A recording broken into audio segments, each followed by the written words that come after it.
Welcome to Breaking News to Trading Moves. We are here to look at what could become one of the biggest transactions the mining world has ever seen, an event that's already sending some very clear signals across global markets. That's right. The event is the preliminary news that Rio Tinto, which trades under the ticker RIO, is in early talks. Early talks for a possible all-share acquisition of Glencore. Glencore, ticker GLNCY. And just to get a handle on the scope here, if this combination moves forward, it would create the world's largest diversified miner. The valuation is somewhere around, what, $207 billion combined? It's an enormous concentration production. Mm-hmm. So our goal today is to cut through the initial speculation. Yeah, to really pull out the strategic drivers, look at the roadblocks, and then, most importantly, isolate the winners and losers the market is already picking out. Okay, so when something like this happens, the first place to look is always the immediate stock reaction. Mm-hmm. Which in this case was immediately mixed. And that split tells a really fascinating story about what the market is thinking. It really did. The moment the story broke, we saw two totally different behaviors. Glencore shares. That's GLNCY in the U.S. Right, GLNCY. They jumped by about 6%. And that's, pretty standard for the target of an acquisition. Of course. The market is pricing in the premium they expect to get. But then you have the other side of the coin. Rio Tinto's Australia-listed shares, RIO, closed down. Lower by about 6.3%. And this action, where the acquirer's stock falls right away, it flags what we call acquirer risk. Acquirer risk. I think that's a concept that you should probably clarify for our listeners. Why does the stock of the company doing the buying often take a hit on news like this? Well, it signals this instant market fear. A fear that the buyer is either overpaying or that the actual integration is going to be way too complex and, ultimately destroy value. And this is an all-share deal we're talking about. Exactly. So Rio Tinto is issuing new stock to buy Glencore. Investors are worried this will dilute the value of their existing shares. Especially if Glencore gets a big premium. Which is the expectation. So the fact that RIO dropped right away is just the market showing its skepticism about the complexity and the price tag of this whole corporate marriage. Well, let me ask you, is a 6% drop in the acquiring stock really that bad for a mega deal like this? Right. Is the market truly that skeptical, or is this just some, initial jitters? That's a great point. It's certainly not a catastrophic drop, but it is enough to set a narrative right from the get-go. Okay. The market is basically saying, look, we get the strategic need for this, but we're not going to reward management for core financial discipline. It sets a cautious tone. So the market's worried about the money, the execution. But let's talk about the prize here that makes this whole gamble worthwhile. Copper. It's all about copper. Why is this merger happening now?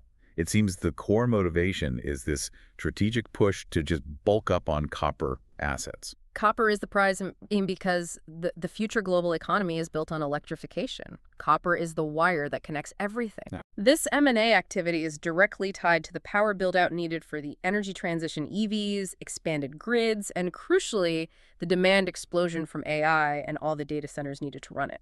The demand forecast for copper is... It's really something else. It seems to point toward a looming structural problem. It is. I mean, we're seeing reports, including analysis from S&P Global, suggesting that global copper demand could rise by 50%. 50%.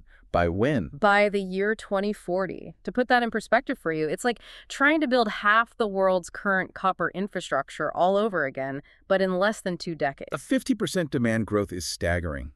So what's actually creating this supply gap? Well, you have two main constraints. First, a lot of copper mines are getting older, and the ore grade is declining. So it takes more work to get the same amount of metal. Exactly. And second, the time it takes to bring a new mine online, from just discovering it to actually operating it, can easily be 10 to 15 years. All tied up in permits and environmental rules. Right. So you combine that rapid demand growth with these slow supply dynamics, and you get a deep structural shortage.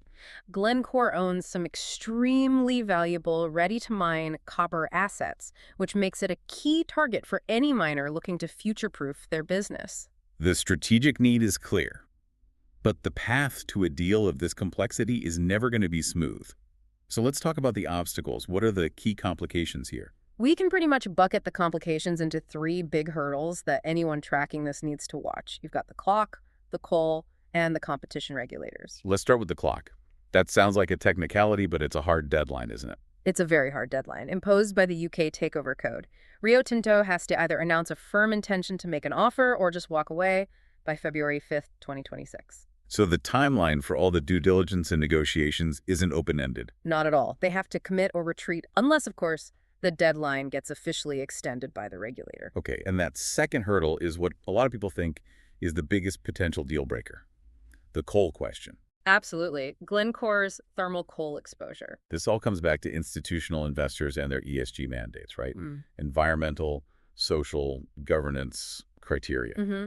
A growing number of major pension funds, endowments, sovereign wealth funds, they have strict rules against owning companies that are heavily invested in thermal coal. Because of climate constraints and carbon accounting. Precisely. So because Glencore holds these coal assets, it makes the combined company potentially unbuyable for large chunks of the global investment community. So for the deal to even get shareholder approval, Especially from Rio Tinto's big institutional owners who have focused so much on decarbonization, analysts believe a divestment of Glencore's coal portfolio is almost a certainty. It isn't just optics. It's about meeting the financial rules of the people who buy their stock. and finally, a transaction this big involving critical materials is always going to attract regulatory review. Of course, any deal of this scope with essential industrial metals like copper, iron ore, or nickel, it faces intense antitrust scrutiny across the globe. And we know that scrutiny will be particularly intense from China. No question. As the world's largest consumer of industrial metals, China's regulators hold immense sway. They'll want to make sure this concentration of global metal supply doesn't harm their industries. So that's the dynamic driving the market action right now. Let's move on to the practical takeaways. Let's focus on who benefits from all this M&A speculation and the repricing of assets. Let's start with the winners. The best way to categorize the winners is based on how they benefit. It helps clarify the logic behind each name. So the first category is the most obvious one. Deal target and deal arbitrage beneficiaries. Right. At the core, this is Glencore, ticker GLNCY, which benefits directly from the expectation of a takeover premium. And long-term, you could put Rio Tinto in here too. You could. If they secure Glencore's copper assets, they will have future-proofed their commodity mix, which should be rewarded once all this integration risk dies down. The second category benefits from the whole premise of the deal, the copper consolidation theme beneficiaries. When a major player like Rio makes such a bold move for copper, it sends a powerful message to the whole market. That copper is undervalued. It's undervalued, and quality reserves are scarce. This move boosts the perceived value for quality copper reserves everywhere, and it raises the probability of more M&A across the sector. And which companies are seen as benefiting from this sector-wide lift? You're looking at names that are either copper pure plays or hold premier copper assets. Freeport-McMoRan, for instance. Ticker FCX. That's it, FCX. A key example owning massive long-life assets. Then you have Southern Copper, SCCO, which is mostly focused on Latin America, And Tech Resources. and Tech Resources, TECK, which has substantial copper exposure. The market sees these companies as either next in line for a takeover or just benefiting from the whole sector re-rating. And finally, the major financial institutions always do well from this kind of large-scale activity, the M&A fee pool and volatility beneficiaries. This just refers to the massive financial activity it takes to execute a $207 billion deal. We're talking huge sums spent on bankers, lawyers, consultants. Advising, financing, hedging. All of it. It's a windfall for the major institutions.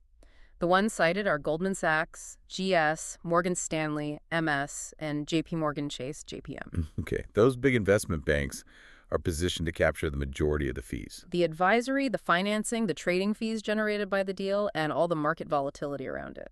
Now let's look at the other side of this, the losers. The groups of companies that face some downside risk or pressure from this potential merger. The first group is that acquirer discount and execution risk category, which reflects the immediate market reaction we started with. So this is that skepticism about integrating these two mining titans. Precisely. The market has a long memory when it comes to overly complex mergers that don't deliver. The feeling is that combining two massive, geographically dispersed companies can destroy value if the buyer pays too much. Which is why Rio Tinto, RIO, is listed here again. It faces that pressure until it can prove it can execute this deal successfully. But why include competitors like Vail and Cleveland-Cliffs in this category? Well, when a competitor as large as Rio makes such a polarizing, high-cost move, It introduces uncertainty for other diversified miners. Okay. Vale, ticker VALE, and Cleveland-Cliffs, CLF, are both major players. If the market turns bearish on the whole concept of massive mining M&A because of Rio's stock drop, it can put negative pressure on their valuations too. All right, moving to the second category of losers, the one that stems directly from that coal question we talked about, the coal-heavy pure plays. If this deal requires Glencore to divest its coal assets to appease investors, it could destabilize the thermal coal market. A forced sale. A forced sale could inject a large volume of coal assets onto the market in a short time, driving down valuations and creating uncertainty for coal going forward. And which companies are most susceptible to that? Companies whose business is almost entirely centered around thermal coal.